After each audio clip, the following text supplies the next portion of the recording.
I feel like I grew up in leadership, right? I was almost like a leader before I ever deserved to be a leader, right? That's the thing with startups, right? Many times, if you are a really early employee or early executive, or certainly a founder, you're thrust, if you have success, you're kind of thrust into leadership and management and growth, like way faster than maybe you would if you followed a traditional Fortune 500 job, ladder climb, right? So I think when I launched York IE, what I had been doing in building my companies as an operator, I also was moonlighting a lot as an advisor, as a board member, as an angel investor. So I started to take some of my early career success and W-2 earnings and parlayed that into many other B2B software companies along the way. And that right away obviously took the leadership skills I had as an operator, but then create a bunch of leadership skills that were in a different lens of that of a board member or an advisor or a mentor to other founders and other executives. Welcome to Grow Think Tank. This is the one and only place where you will get insight from the founders and the CEOs of the fastest growing privately held companies. I am the host. My name is Gene Hammett.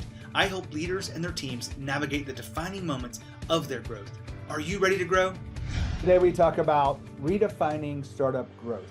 You'll find out more about that when I unpack this, but our special guest today is Kyle York with York IE. They've got a couple of hundred employees. They were growing at an astronomical pace over the last 3 years, and happy to talk to you about how they see redefining startup growth. We talk a lot about leadership. We talk about empowering people, finding alignment. We also talk about some of the trends he's seeing with companies that are leading, probably not as effectively as they could. I'll put it that way nicely. But today we talk about redefining startup growth. Hopefully you'll enjoy the conversation as much as I did. My name is Gene Hammett. I'm an executive coach. I primarily focus on CEO coaching, but we also do executive coaching. We do manager development and manager coaching to turn managers into leaders. And all of that is in service of company growth. We only work with fast growth companies. And if you are going through a growth phase, you have a big opportunity on the horizon, and you want to make sure you have alignment with your team, that you have everything that you need and really understand where you are and can prioritize and understand your leadership blind spots, let me get that out correctly. It will help you. So if you want to have a conversation with me, just go to your email address, gene@genehammett.com. That's directly to me. And just say you heard it on the podcast. Inside that conversation, my only goal is to help you be more clear about what's getting in your way, help you prioritize some of the things, and help you really zero in on what's next. I'm not going to sell you. I promise you that. If you want to work with me, you would have to have another conversation down the road, and you would have to, really make some traction on the conversation we had first. And so that's all free to you if you are interested. Send me an email, gene@genehammett.com. And now here's the interview with Kyle. Hey, Kyle, how are you? Great. How are you? I'm fantastic. Excited to have today's conversation with you about redefining startup growth. And I want to know a little bit more about your company. So tell us about York IE. Yeah, great. So York IE is an advisory and venture capital firm that specializes in working with technology companies. Much of what we do is both advisory. So we have different services for R&D, go-to-market, and G&A services for tech startups to help them with operational growth. And then we also have a pre-seed seed fund that invests in our favorites, our early stage companies. B2B software companies is really, B2B SaaS is really our core bread and butter. Well, I know things are changing probably for every industry out there. You're looking at technology, SaaS companies. AI is making a huge impact. What do you see is going to happen over the next, 2 to 3 years?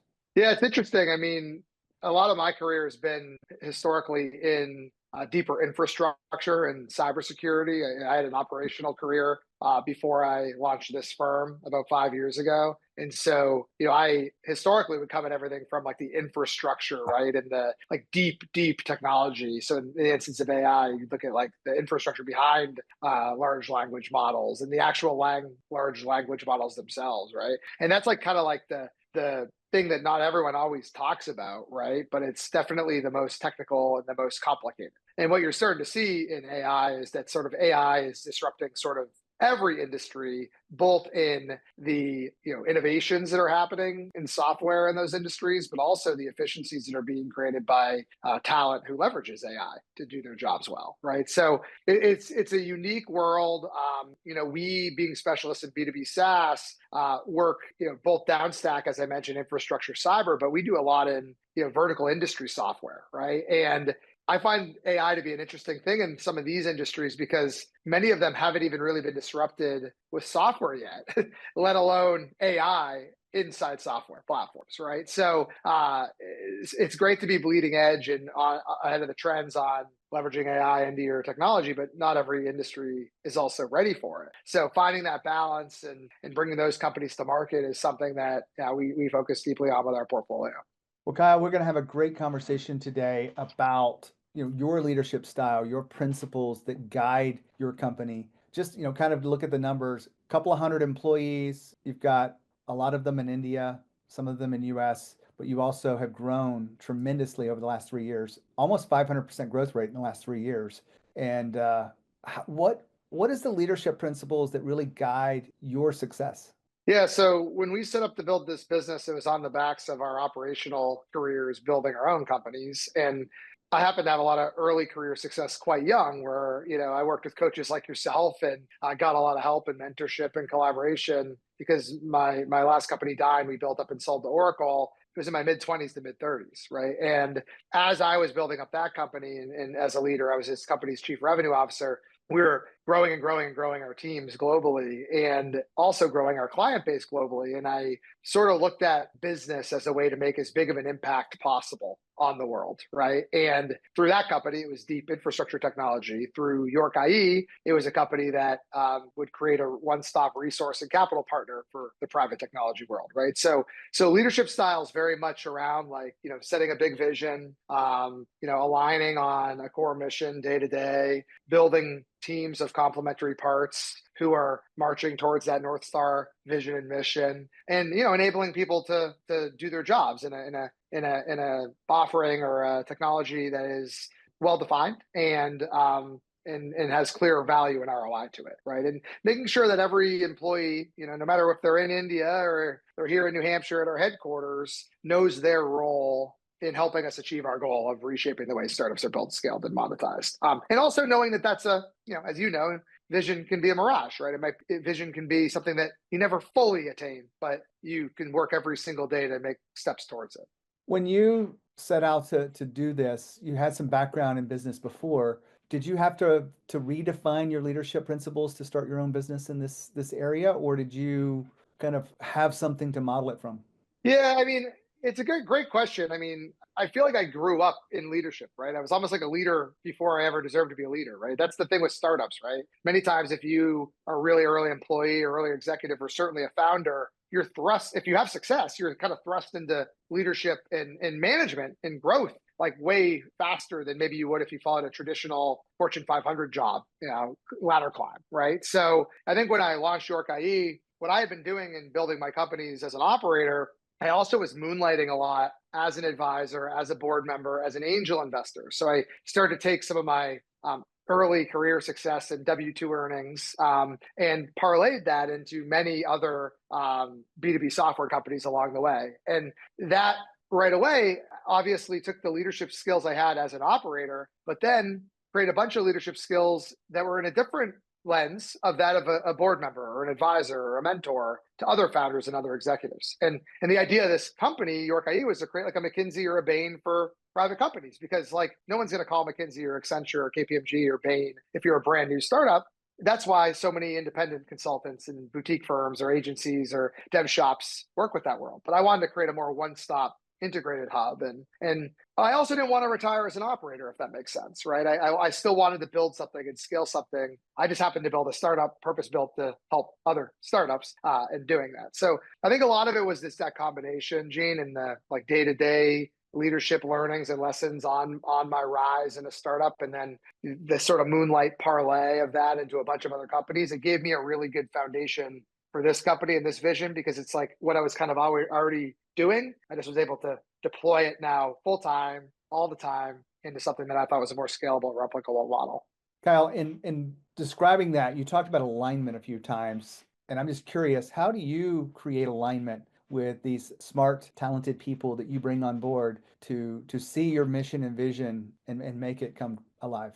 Well, yeah, I'm a major in marketing originally, and I've got the gift of gab, and I'm a natural evangelist. I mean, it's even one of the reasons I go on the road and do a lot of these podcast interviews. Like, I believe so much that like brand is culture and culture is brand, and that your people represent your mission and vision, what you're trying to build. And I think that starts with us putting out a lot of content and curriculum and collateral and education and pithy points of view and philosophies into the world that show what we truly legitimately stand for. And then I think when you then post a job or recruit a talent, right? Or even when we invest in companies, we look for that philosophical alignment. And if you're consistent in your marketing and your messaging and your positioning and your philosophies, and you don't just student body shift one way or the other, then that tends to bring about like people around you who subscribe to that similar way of thinking and want to be a part of that mission or vision, right? So that's something that I think is the number one thing we focus on, and obviously vet that out in an interview process and perpetually beat that drum and remind not just marketing isn't just to drive top of funnel and new sales, it's also to keep inspiring the troops that are working on the vision every day. Kyle's been talking about alignment. I want to jump in here because alignment takes many different ways to get it. One of the things I would highlight that you want to make sure you have first is the MVV, the mission, vision, and values. These are things that you will leverage to be able to guide others when you're not in the room. If they understand the vision of the company, they know where we're going. If they understand the mission, they understand kind of who we are and what we stand for and all of the things that go with that. And that they have the values of the company. They know how to make decisions based on those values. They can make decisions based when you're not in the room. And when you have that, it creates a higher level of alignment. Now, too many companies I know did it in the past and they haven't reinforced it. And that's not really good leadership, if I'm just being honest with you. If you want to redefine startup growth, you want to make sure that your mission, vision, and values are up to date. They are clearly communicated with your people, and that you use this to coach them and to guide them as they are growing in their roles. That mission, vision, and values creates alignment. Back to Kyle. As you talk about this, I didn't mention to you even before the warm up before we hit the recorder on that I wrote a book called How to Have Tough Conversations. I don't know if you saw that in my background. Well, I saw it. Yeah, I saw it in your background, and it's like I'm surprised I haven't already gone and grabbed it on Amazon. I'll be happy to send you a copy, Kyle. You don't have to send me the $2 that I might make from an Amazon purchase. But I do want to ask you, like, alignment is an important piece. What is your philosophy on tough conversations?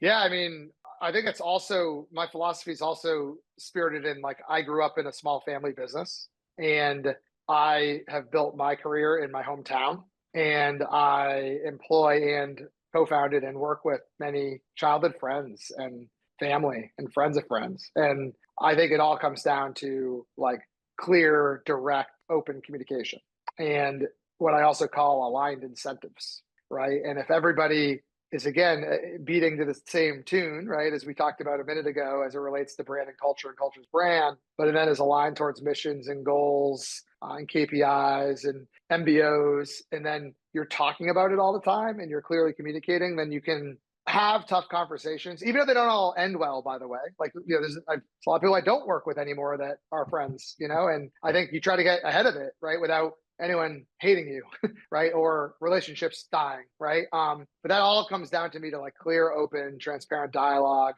that is in the blanket of the alignment that we talked about earlier. Because if you don't have both of those things, I don't know how relationships get sustained, and I don't know how companies can actually be successful.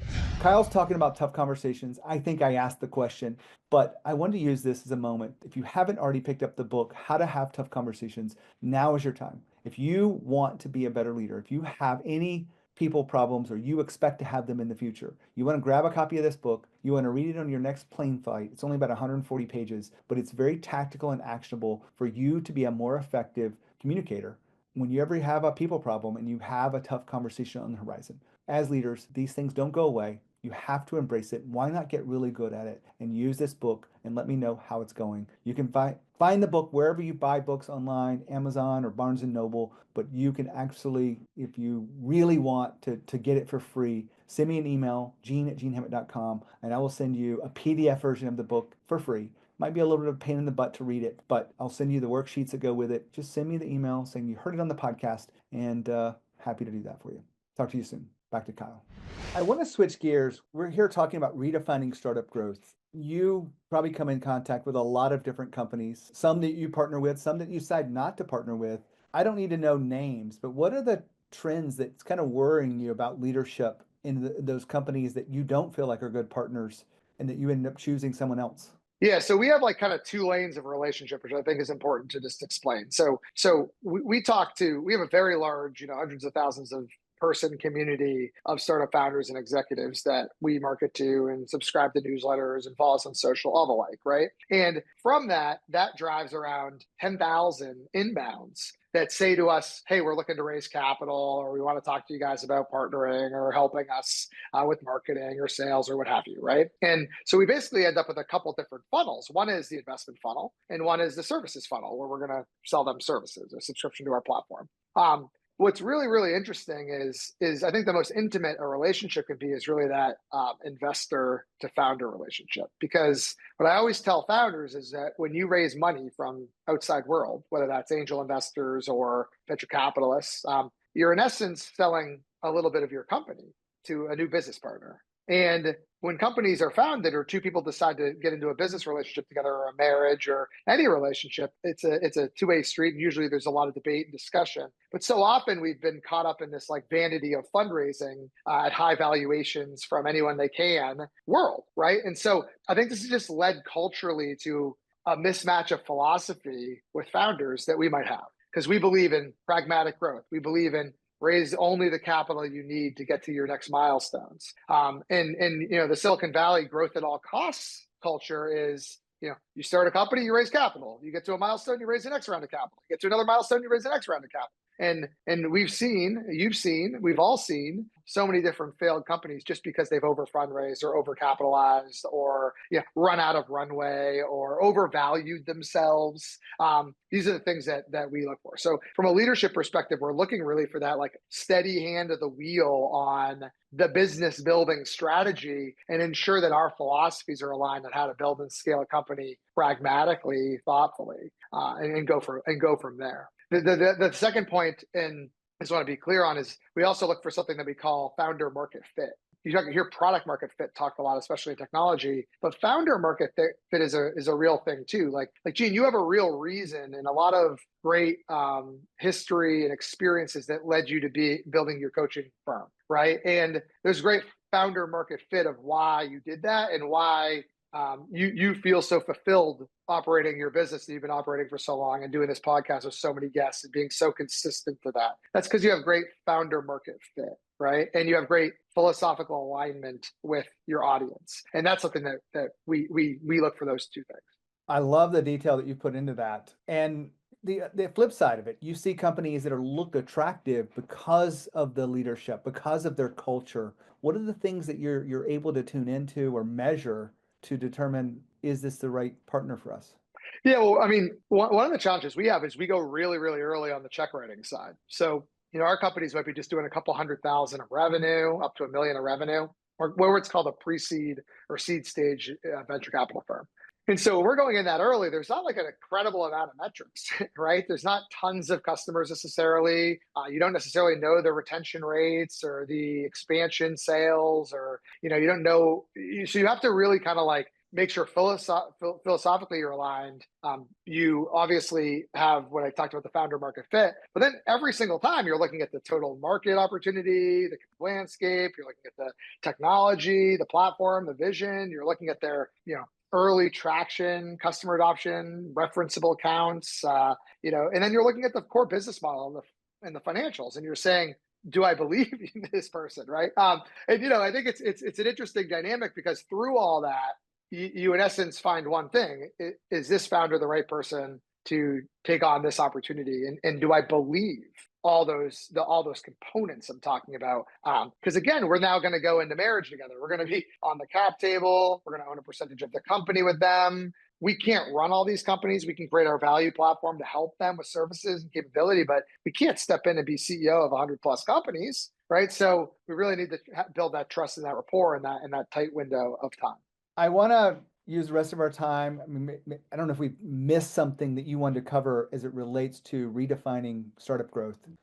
Is there anything specific you want to bring to the conversation? No, I mean, I think it's probably just a more of a finer point on what you and I were talking about actually prior to this, where you used the word lifestyle business as an example. And I think there's a balancing act right now between like VC, venture capital, Silicon Valley, power law, burn a lot of money to get big, right? You see even a lot of public companies who are still burning money and they're huge and valued for it, right? To like the Main Street SMB or the boutique, firm that's viewed as lifestyle, right? Like, I think there needs to be some like connection between the two, like, where it's like, hey, like success is relative. And, there is a mental health epidemic in startups, fast growth startups, right? Where they're trying to hit the next TechCrunch headline. And, I just don't think that's a healthy thing where like everyone's playing to be the next Uber or outlier, when some of the most successful founders I've ever met have built like an HVAC company or a plumbing company or or anything, insert whatever, right? Like you can still build a good and healthy business. And so when I say reshaping it or changing strategic growth, it's really more about like,